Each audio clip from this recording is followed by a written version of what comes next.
Bueno, buenas tardes a los compañeros, al docente encargado de la asignatura y a toda aquella persona que llegase a observar este material visual que vamos a hacer el día de hoy.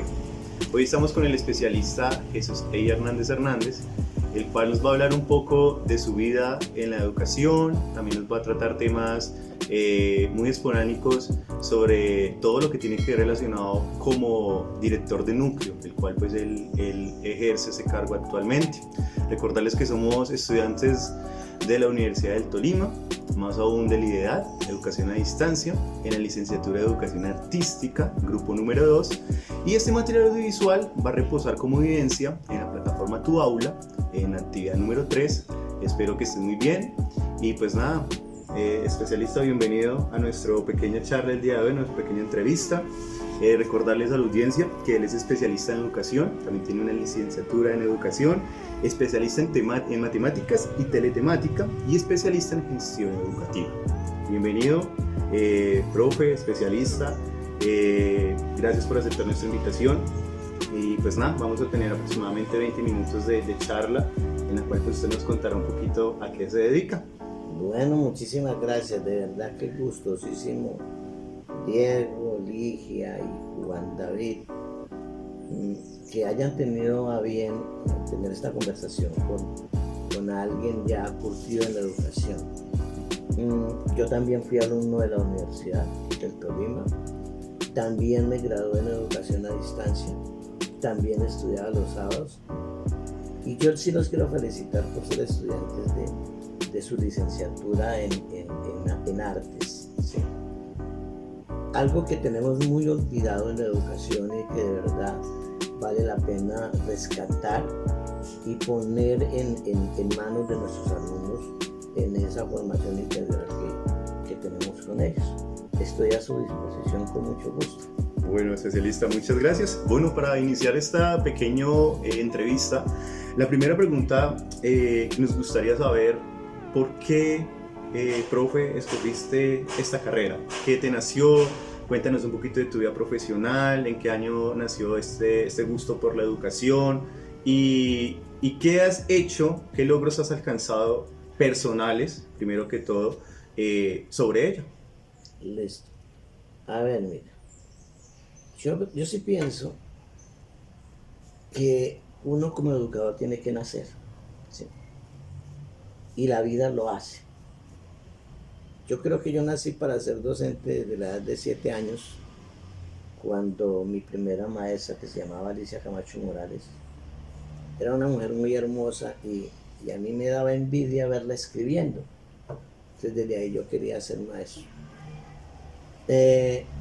Tuve las oportunidades de hacer otras carreras porque yo fui becado y no las hice porque quería ser maestro, que soñaba ser docente.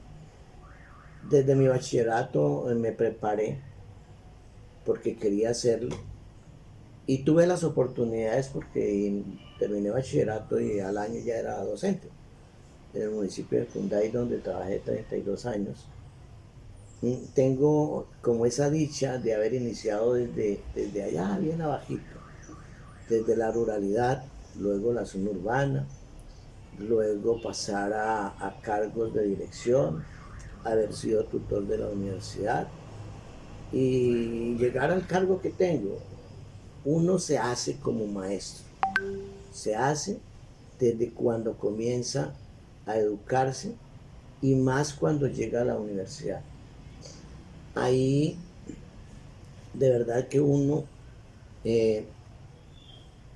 ese proceso que realiza en la universidad es como el complemento a la vida educativa que uno quiere. Yo les cuento que sin terminar mi carrera, fui nombrado tutor de la universidad.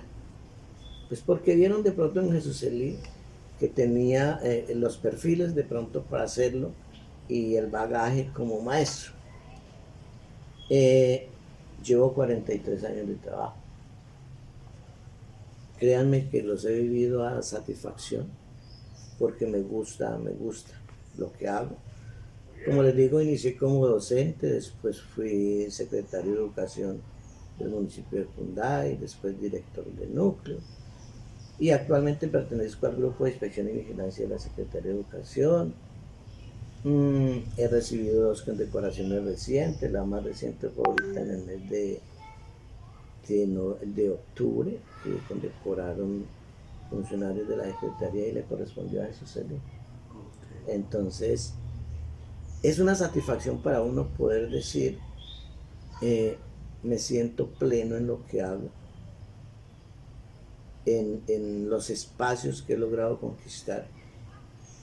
Y miren muchachos, ustedes como estudiantes en esto hay que primero que todo gustarnos lo que hacemos, gustarnos lo que hacemos. Y es un mensaje que le doy a todos sus compañeros. No hagan una licenciatura por hacer. No hagan una profesionalización porque no hubo más que hacer. Hagamos lo que nos gusta, lo que es de nuestras entrañas, lo que verdaderamente nos satisface. Esforcémonos a diario. Ser maestro implica transformarse todos los días. Okay. Todos los días. Listo, profe, no, muchas gracias.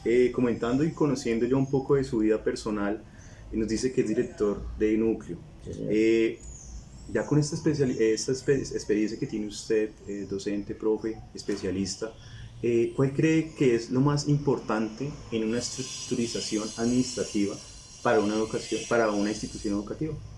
A ver, digamos que en muy buen momento el gobierno nacional estructuró las instituciones educativas. Ustedes saben que antes teníamos colegios, teníamos escuelas, teníamos centros educativos y de ahí pues las técnicas y las universidades. Entonces se estructura la educación, se reorganiza la institución, la educación en instituciones educativas, que la dirige un solo rector y que un solo rector tiene varias sedes educativas que anteriormente eran las escuelitas, que ahora se llaman instituciones con sedes educativas. Podríamos decir que tienen una estructura de empresa las instituciones, porque tienen un rector, tienen un consejo directivo, tienen un consejo académico, tienen representación de los padres de familia, representación de los alumnos, de los exalumnos, y se mira como esa estructura organizativa dentro de las instituciones, naturalmente con un consejo directivo que es el que direcciona los procesos. En esa forma funcionan todas las instituciones educativas. Y la estructura más adelante, que es la del gobierno departamental, con una Secretaría de Educación, con unas dependencias, y como les digo, nosotros pertenecemos al área de inspección y vigilancia. Así es como la estructura que se da de las instituciones educativas oficiales nuestras. ¿Sí? Las privadas pues tienen su estructura, pero ellos dependen básicamente de un director de la institución y de unos procesos que cumplen ante la Secretaría de Educación. Ok, especialista. Ahora, usted, con todo este bagaje, como dice usted, experiencia en la labor educativa, ¿qué creería desde su punto de vista que le falta a la educación, hablando de espacios culturales, recreacionales, en el ámbito deportivo, en este ámbito que estamos hablando el día de hoy, que es artístico? ¿Qué creería usted que hace falta en estas instituciones para que estas temáticas sean más contundentes? A ver, hace un rato conversábamos que áreas, porque son áreas fundamentales de la educación, áreas fundamentales como el arte, la educación física, la religión, son áreas que de pronto han sido un poco relegadas, hay que decirlo así, y que ese relego generacional lo hemos dado nosotros, el mismo maestro. Y también el gobierno, porque nosotros perdimos como ese direccionamiento cultural, artístico que tenemos. Y se dice en todos los PEI de las instituciones que nosotros formamos en la integridad, en la integralidad al estudiante. Y base fundamental de la integralidad del ser humano es conocer su arte, su cultura, sus ancestros, su origen. Y eso se viene perdiendo desde las instituciones educativas. Yo miro que enhorabuena las universidades, y más la Universidad del Tolima, viene retomando ese proceso. Y es un proceso al que hay que darle la mejor importancia posible. ¿Por qué? Porque ya los currículos y los procesos metodológicos se anquilosaron. Okay. Y entonces hay que retomar desde el arte, desde la cultura, las formas de enseñar, las formas de llegarle al alumno. Yo sé que el alumno desde temprana edad, desde los grados inferiores, se descultiva mucho en el arte y la cultura. Y nosotros mismos, la docencia y los currículos, perdemos ese proceso a través de los años. ¿Sí? Además hay otra cosa. Yo sí pienso que desde la Universidad del Tolima y desde todos los entes universitarios se debería retomar ese ancestro cultural y artístico que tenemos los tolimenses, que lo hemos venido perdiendo. Entonces yo sí pienso que a esta área hay que darle la mayor importancia posible. Ok, listo, especialista.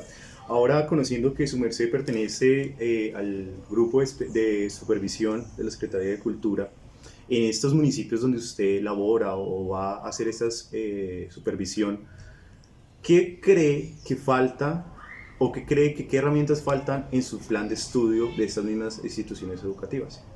A ver, si nosotros miramos la educación pública, a la educación pública le hace falta todo. Le hace falta recursos, le hace falta tecnología, le hace falta infraestructura, pero le hace falta adecuación a los currículos. ¿Sí? Como le decía anteriormente, estas áreas nosotros como que las tenemos, es como áreas de relleno y no le damos la importancia que tienen. ¿Sí? Es más importante para una institución las 4 áreas fundamentales que las áreas complementarias del currículo, que son áreas de formación también, que están contempladas en la ley 115. Entonces, hay que mirar que, hombre, si es de ley, hagámoslo. ¿Sí? Hay que difundir el arte, hay que difundir la cultura, hay que llegarle a nuestros alumnos desde los procesos metodológicos en estas áreas. ¿Sí? Si miramos, por ejemplo, la pandemia, ¿cierto? ¿Cómo enseñamos nosotros? Enseñamos a través del acervo cultural que tiene el alumno. Lo situamos allá en su finca, en su terruño, y le dijimos trabaje, y trabajamos sabroso. Pero pasó la pandemia y eso se nos olvidó. ¿Sí? Cómo el arte, el medio cultural, el medio social, es de suma importancia para la formación del alumno. Ya lo miramos, ya tuvimos la experiencia. Pero a eso se nos olvida a nosotros, se le olvida al alumno y se nos olvida a nosotros. ¿Cierto? Entonces, es como ese llamado a que se invierta económicamente, que no nos dé miedo que la formación del ser humano se da básicamente en lo que vive en su medio, ¿sí? Y no en los currículos traídos de otros lados. Nosotros somos capaces y podemos y venimos haciendo currículos nuestros. En una época y casi siempre nos traen currículos importados que no viven ni la cultura ni el arte nuestro. Ok, especialista. Bueno, ya usted conoce mucho sobre la organización institucional de estos entes educativos. ¿Cuál cree usted, especialista, que es el desempeño académico actualmente de los docentes? Porque detrás de cámaras hablábamos eso también, que el docente tiene un punto muy importante tanto en la educación como a los estudiantes que forma. Entonces, ¿qué cree usted que falta también en la formación a los docentes? A ver, mira, hay que partir por esto. Cuando nombran a Juan David como docente. No lo nombran solamente para que dicte su área, su perfil de especialidad en artes, supongamos. Juan David tiene que ir a dictar 3 o 4 áreas más. O sea, partamos que en Colombia no se tiene en cuenta el perfil del maestro. ¿Sí? Yo no voy a dictar para lo que soy especialista, porque tienen que completar conmigo otras áreas de la institución. Esa es una de las fallas que nosotros tenemos. Si nosotros trabajáramos con los perfiles, cada uno de nuestros docentes daría lo que le corresponde dentro de su perfil. Otra cosa es que si ustedes miran las pruebas a ver, las pruebas a ver no tienen nada en cuenta el tema de cultura, de artes. Tiene 5 áreas básicas y pare de contar. ¿Sí? Entonces ahí no se le da la importancia que debería tener. El maestro ha ido perdiendo digamos que, ese amor por esas áreas, porque tiene que dedicarlo a las áreas que le manda el Estado que va a evaluar. Se necesita capacitación. En esos temas del arte y la cultura, y yo por eso los felicito, que ustedes estén pensando en que más adelante van a llevar a sus instituciones ese mensaje de lo que debería ser la formación de nuestros alumnos. ¿Qué más les puedo yo decir sobre el docente? No se tienen esos currículos que apunten a una verdadera área de arte y folclore o de artes escénicas o lo que sea, las artes en general. Los currículos apuntan a otras cosas, ¿sí? Como le digo, a las áreas fundamentales, no hay que decir mentiras. Y hemos descuidado desde las instituciones, desde el direccionamiento, hemos descuidado verdaderamente la riqueza que nos brinda estas áreas de formación. Qué especialista. Listo, siguiendo hablando de las instituciones que usted pues día a día visita, estas instituciones educativas que muchas son en municipios lejanos de la capital, hablando sí, precisamente claro, de Guamo, San Luis, Valle del San Juan, donde usted labora, ¿cómo se encuentran actualmente con su infraestructura? ¿Cómo usted las encuentra en su propiedad física? Si cuentan con las unidades sanitarias necesarias para brindar el servicio a los estudiantes, a los niños, cómo son los salones. Usted como supervisor de estas entidades, ¿cómo las ve actualmente?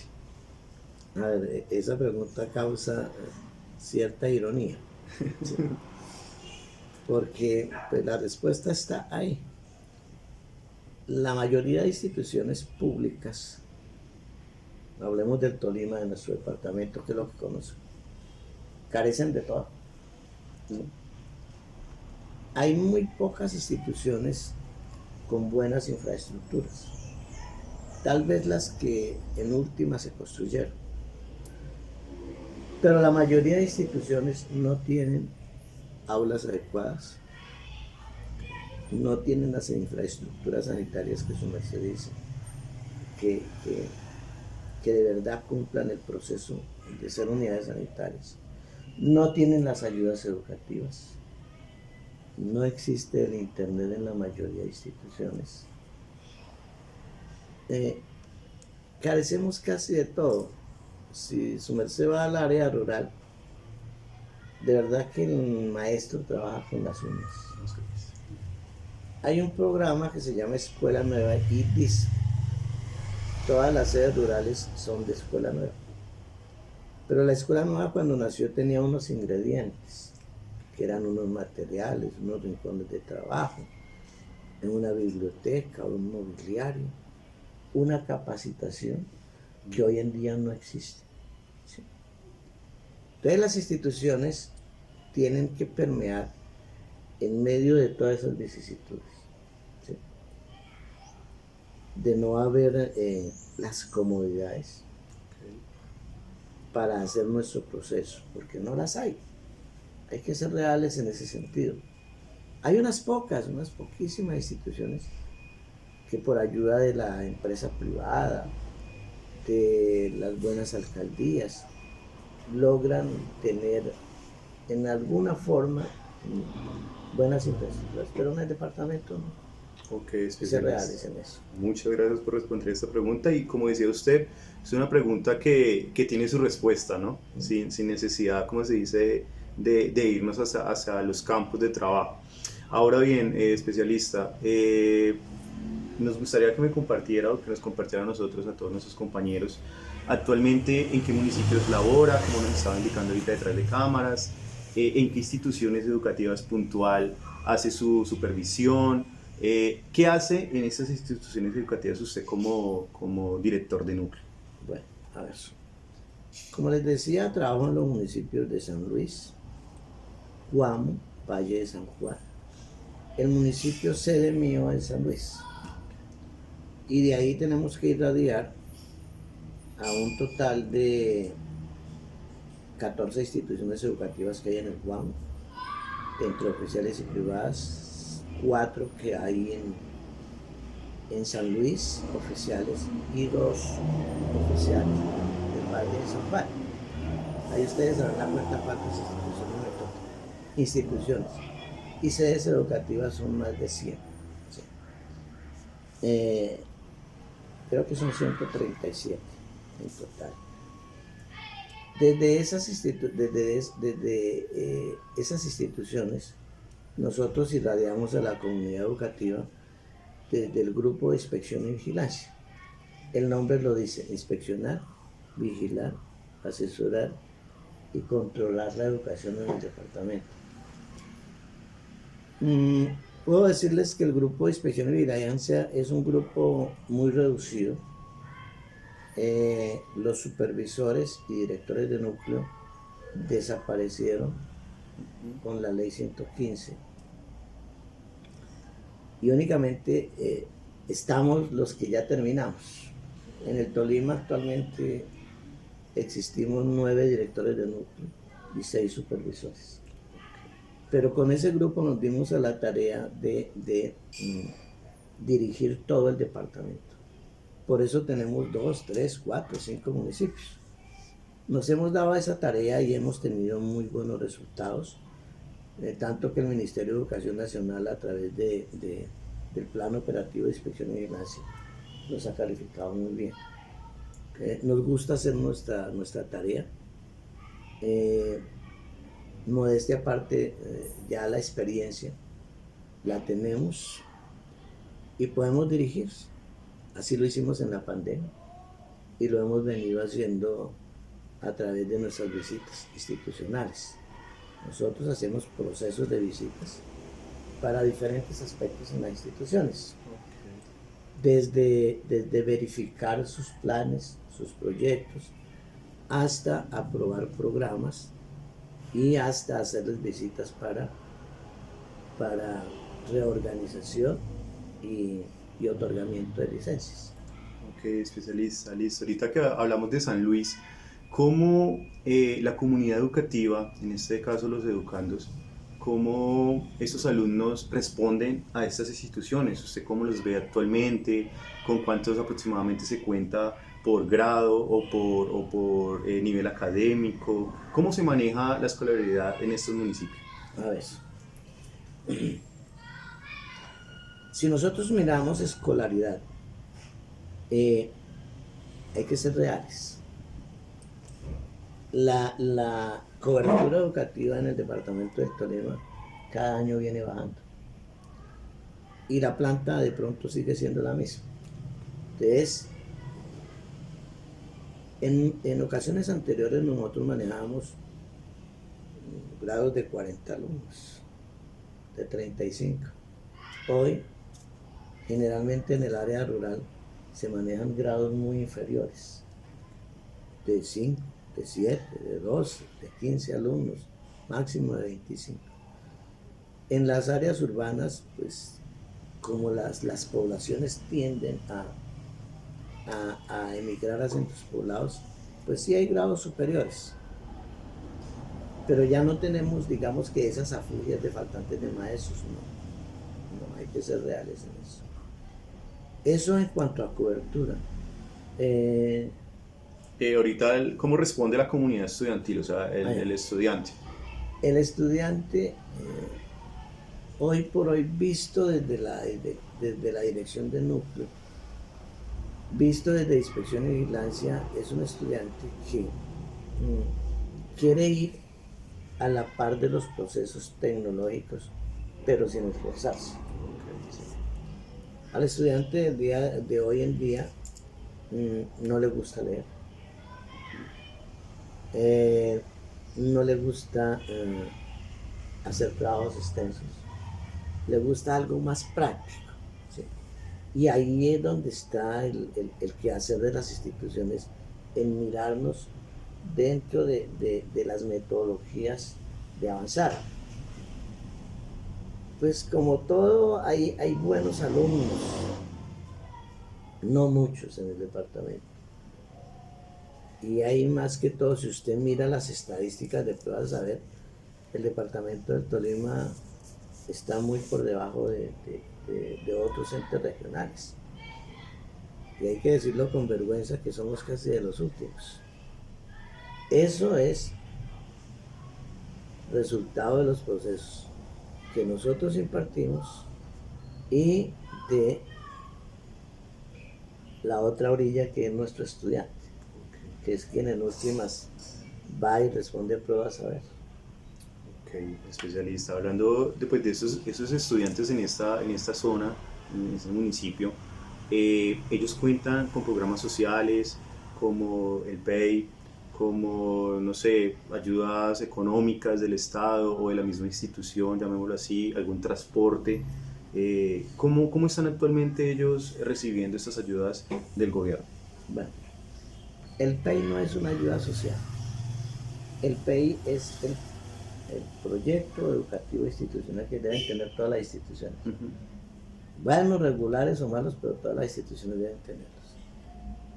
Los alumnos en estos municipios que yo dirijo sí reciben ayudas educativas en la medida que los recursos municipales lo pueden hacer.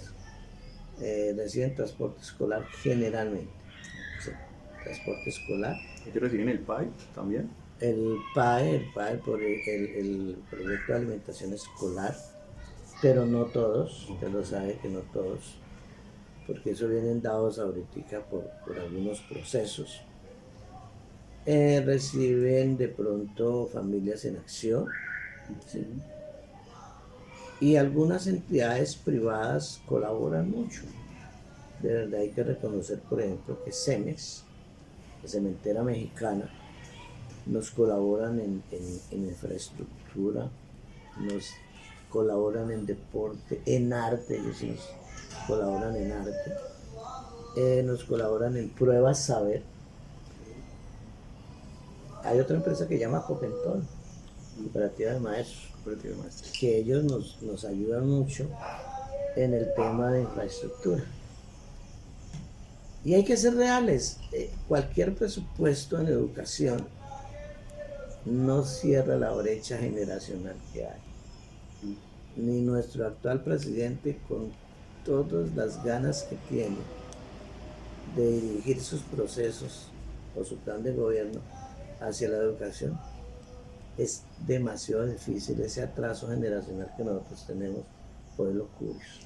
Precisamente, segunda pregunta va dirigida a eso. ¿Cómo ve usted los lineamientos del Ministerio de Educación actual? ¿Cómo cree que le va a ir a este nuevo gobierno en estas instituciones educativas, hablando del departamento del Tolima, ya viendo todas estas problemáticas que usted nos comenta? A ver, mire, yo como docente de años, sé que el Ministerio de Educación Nacional traza muy buenos planes, muy buenos programas. El gran problema es poderlos realizar, poderlos llevar a cabo con los presupuestos que tenemos. ¿Sí? Los planes de gobierno apuntan a muy buenas cosas. Tú miras el plan de gobierno departamental y tiene muy buenas cosas para educación, pero los presupuestos no dan para todo eso. ¿Sí? Asimismo le pasa a nuestro gobierno nacional. Todos los gobernantes se llenan de muy buenas ideas, de muy buenos propósitos. El problema es mirarnos desde la parte humana, desde lo académico, desde lo presupuestal, para poderlo realizar. Listo, Mayeser. Y ya para finalizar, vemos que le gusta mucho la educación artística, el arte. En una breve palabra, ¿cómo puede describir el arte en la educación actual?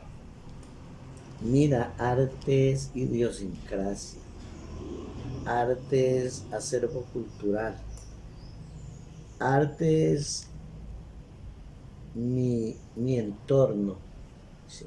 Mis ancestros, lo que yo amo, porque realmente antes de uno educarse, primero conoce su terruño, conoce sus costumbres, conoce desde los juegos, ¿sí? Que todo eso es arte, conoce su niñez. Aprendimos jugando, aprendimos haciendo, aprendimos moldeando. Por eso es que hacer arte es tan importante en nuestras instituciones educativas y por eso hay que quererlo tanto. Bueno, especialista, muchas gracias. Recordarles que pues esta evidencia audiovisual está a cargo del docente especialista Álvaro Oliveros, el cual nos impone la asignatura Introducción a la Institucionalidad. Recordarles que estuvimos hablando con el especialista Jesús Hernández. Ya unas palabras para despedirse, especialista, agradeciéndole también de antemano. Recordarles que somos el CIPA Juan de Lisa. Y pues nada, muchas gracias por su tiempo, muchas gracias por compartirnos de su vida cotidiana, de su vida personal y darnos esos puntos de vista, cómo está caminando la educación actual en el departamento. Bueno, Diego, Ligia, Juan David, ha sido de verdad que es un placer compartir con ustedes, saber la inquietud que tienen como futuros nuevos docentes y que ojalá todos esos procesos educativos que se viven desde la universidad no se pierdan. Que ustedes salgan siendo los mejores maestros para saber a qué se afrentan. Yo siempre digo que nosotros ejercemos la mejor profesión del mundo, la que nos permite alegrarnos, entristecernos, ser abogados, ser psicólogos, ¿sí? Ser padres, ser acompañantes, ser parces.